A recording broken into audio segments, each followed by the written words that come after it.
Bismillahirrahmanirrahim. Assalamualaikum warahmatullahi wabarakatuh.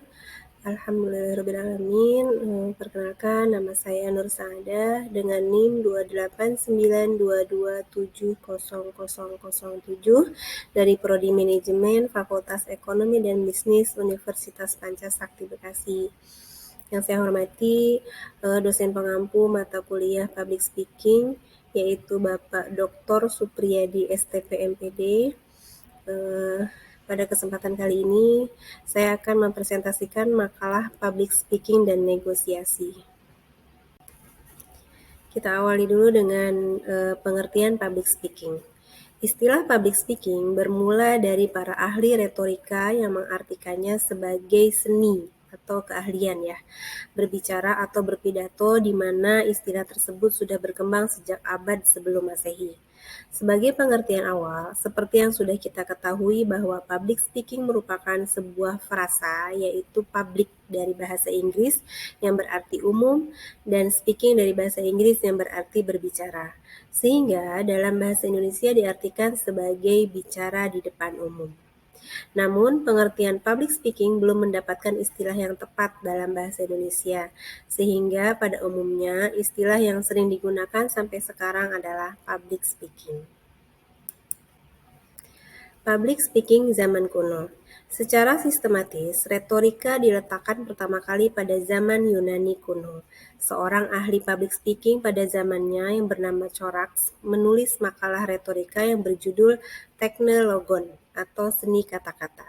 Corax menulis tentang teknik kemungkinan. Bila tidak mengetahui sesuatu yang pasti, mulailah dari kemungkinan umum. Di samping itu, Corak meletakkan dasar-dasar organisasi pesan, yaitu pembukaan, uraian, argumen, penjelasan tambahan, dan kesimpulan. Georgia merupakan guru retorika pertama. Ia membuka sekolah retorika yang mengajarkan dimensi bahasa yang puitis dan teknik berbicara impromptu atau berbicara tanpa persiapan. Sekolah tersebut dibuka dalam rangka memenuhi pasar akan kemampuan berpikir yang jernih dan logis serta berbicara yang jelas dan persuasif. Protagoras mengatakan bahwa kemampuan berbicara bukan untuk kemenangan melainkan keindahan bahasa. Sokrates mengatakan bahwa retorika adalah demi kebenaran. Dialog adalah tekniknya karena dengan dialog kebenaran akan timbul dengan sendirinya. Plato menuliskan 3 jilid buku berjudul The Arte Rhetorica, yang diantaranya berisi 5 tahapan penyusunan suatu pidato. Tahapan itu dikenal sebagai 5 hukum retorika atau The 5 Canons of Rhetorics, yaitu sebagai berikut. Yang pertama, inventio atau penemuan. Pada tahap ini, pembicara mengenali topik dan meneliti halayak untuk mengetahui metode persuasi yang paling tepat. Yang kedua yaitu elocution atau gaya. Tahap ini, pembicara memilih kata-kata dan menggunakan bahasa yang tepat untuk mengemas pesan. Yang ketiga yaitu dispositio, penyusunan. Pada tahap ini, pembicara menyusun pidato atau mengorganisasikan pesan. Yang keempat yaitu memoria atau memori. Pada tahap ini, pembicara harus ingat apa yang ingin disampaikan dengan mengatur bahan-bahan pembicaraannya. Yang kelima yaitu pronunciatio atau penyampaian. Pada tahap ini, pembicara menyampaikan pesannya secara lisan. Pembicara harus memperhatikan olah suara dan gerak anggota tubuh. Selanjutnya yaitu teknik public speaking dasar. Yang pertama yaitu Star of Fire. Bagian ini merupakan kemampuan untuk membuka atau menggedor perhatian dan memecah suasana pribadi ataupun audiens untuk memulai bicara. Yang kedua yaitu Build a Bright. Sebelum kita masuk kepada materi pokok, kita bawa pendengar pada perumpamaan, cerita aktual yang hangat dalam masyarakat agar dapat menarik perhatian lebih jauh. Yang ketiga yaitu For Instance. Sebagai pembicara, kita menguraikan dan membahas materi pokok. Yang keempat yaitu So What. Biasanya untuk mengakhiri suatu pembicaraan, seorang pembicara menutup dengan langkah-langkah tindak lanjut atau follow up. Selanjutnya yaitu kiat sukses public speaking. Sebelum kita berbicara di depan umum, maka syarat utama yang harus dimiliki adalah menciptakan citra diri yang positif pada diri kita. Ada 6 karakteristik citra diri positif yang harus dikembangkan, yaitu yang pertama adalah memiliki rasa percaya diri yang kuat. Yang kedua, berorientasi pada ambisi dan sasaran. Yang ketiga, terorganisir dengan baik dan efisien. Yang keempat, yaitu bersikap mampu. Yang kelima, memiliki kepribadian yang menyenangkan. Dan yang keenam, yaitu mampu mengendalikan diri. Nah, selanjutnya yaitu tips-tips public speaking. Yang pertama yaitu seorang public speaker harus menguasai materi. Yang kedua, menggunakan bahasa yang mudah dipahami. Yang ketiga yaitu berlatih di depan cermin. Yang keempat, gunakan seni berbicara. Saat berbicara, kamu harus tahu di mana tempo untuk berbicara santai, cepat, lembut, keras, dan berhenti sejenak. Yang kelima yaitu gunakanlah bahasa tubuh. Ini dimana menggerakkan tubuh dapat membuat kamu lebih rileks dan rasa gugup itu akan sedikit menghilang. Selanjutnya yaitu hambatan atau kendala public speaking. Ini ada dua ya, hambatan internal dan hambatan eksternal. Yang hambatan internal ini ada pertama, ketidaksempurnaan alat ucap, yang kedua, penguasaan komponen kebahasaan, dan yang ketiga yaitu penggunaan komponen isi. Kemudian ada hambatan eksternal yang terdiri dari suara atau bunyi, yang kedua yaitu kondisi ruangan, yang ketiga yaitu media player, yang keempat yaitu pengetahuan pendengar.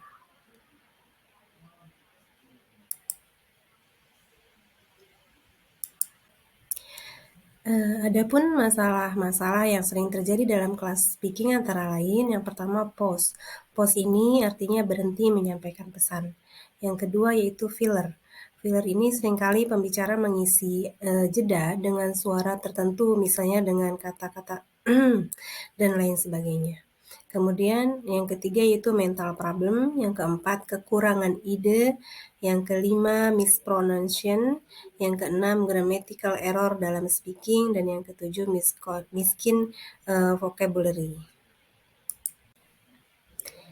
Kemudian solusi mengatasi masalah public speaking. Ini ada beberapa ya. Yang pertama yaitu latihan berbicara, yang kedua ambil inisiatif, yang ketiga tidak argumentatif, yang keempat bahasa tubuh yang positif dan ekspresi, yang kelima berbicara di depan umum, yang keenam berlatih di depan kaca, yang ketujuh bernafas dengan benar, yang kedelapan jangan berbicara terlalu cepat. 9 yaitu jadikan rasa takutmu menjadi kekuatan yang positif, dan yang ke-10 yaitu hargai usahamu. Selanjutnya mengenai negosiasi. Pengertian negosiasi. Beberapa ahli telah memaparkan definisi mengenai negosiasi. Negosiasi adalah proses di mana dua atau lebih pihak berusaha untuk menyelesaikan kepentingan mereka yang bertentangan. Menurut Lewick et al. 2012-7. Sedangkan menurut Bagulay dalam Sembel dan Projo Saksono tahun 2013 mendefinisikan negosiasi adalah cara yang dilakukan dalam menentukan suatu keputusan yang dapat disepakati oleh kedua belah pihak dan menyetujui hal-hal apa yang akan dilakukan di masa mendatang. Adapun keterampilan bernegosiasi, menurut Hartman ada beberapa hal penting yang perlu diperhatikan dalam keterampilan bernegosiasi atau negotiation skill. Yang pertama yaitu persiapan, yang kedua memulai negosiasi, yang ketiga strategi dan teknik, yang keempat kompromi, yang kelima yaitu menghindari kesalahan taktis. Nah, di dalam negosiasi ini ada beberapa prinsip-prinsip. Yang pertama yaitu buat pihak lawan berkomitmen dulu. Yang kedua, berpura-pura bodoh itu pintar. Yang ketiga, jangan biarkan pihak lawan menulis kontrak. Yang keempat, bacalah kontrak setiap waktu. Yang kelima, orang percaya apa yang mereka lihat secara tertulis. Yang keenam, berkonsentrasilah pada isu. Dan yang ketujuh, berilah selalu ucapan selamat kepada pihak lawan. Kemudian jenis-jenis negosiasi. Negosiasi ada dua. Yang pertama yaitu negosiasi distributif. atau kompetitif ya. Di dalam negosiasi ini lebih menekankan pada prinsip kalah dan menang bagi kedua belah pihak yang terlibat pada kegiatan negosiasi. Kemudian yang kedua yaitu negosiasi integratif atau kooperatif. Di dalam negosiasi ini lebih mengedepankan prinsip menang dan menang ya antara kedua belah pihak yang terlibat pada kegiatan negosiasi. Kegiatan ini lebih memperhatikan kepentingan bersama dan kepuasan orang lain dan berorientasi pada hubungan jangka panjang. Ada beberapa hambatan dan kendala dalam negosiasi. Yang pertama kendalanya adalah melihat perundingan sebagai konfrontasi. Yang kedua selalu berusaha untuk memenangkan di setiap situasi. Yang ketiga menjadi emosional. Yang keempat tidak berusaha untuk mengerti orang lain. Yang kelima fokus pada diri sendiri. Dan yang keenam menyalahkan orang lain. Kemudian ada solusi untuk mengatasi masalah-masalah negosiasi ini. Dikemukakan ada teknik-tekniknya supaya kita menjadi negosiator yang baik. Yang pertama yaitu ketahui alternatif terbaik Anda. Yang kedua, ketahui tujuan pihak lawan yang sebenarnya. Yang ketiga, kendalikan setting ya. Yang keempat, gunakan kriteria objektif. Yang kelima, data semua item yang akan dinegosiasikan. Yang keenam, pemilihan waktu adalah segalanya. Yang ketujuh, putuskan seberapa tinggi apa yang Anda anggap tinggi. Kemudian yang kedelapan, rutinitas good guy atau bad guy. Kesembilan, kendalikan emosi Anda dan tetap tenang. Kemudian yang kesepuluh, penawaran jual beli timbal balik. Yang terakhir yaitu kesimpulan dari materi ini adalah kepentingan akan kemampuan berbicara di depan publik itu sudah sangat mutlak ya. Kemampuan ini mendasari kesuksesan setiap orang di berbagai bidang. Ketenangan seorang public speaker ditentukan oleh kesempurnaan persiapannya. Kemudian setiap proses pelaksanaannya dilakukan dengan sistematis. Maka seorang public speaker akan mendapatkan kesuksesan apabila ia telah berhasil menjalankan strateginya dan menerapkan teknik-teknik berkomunikasi yang efektif. Strategi dan teknik tersebut dilaksanakan sebelum berbicara, saat berbicara, setelah berbicara, dan selama proses pengulangan kegiatan di kesempatan berikutnya.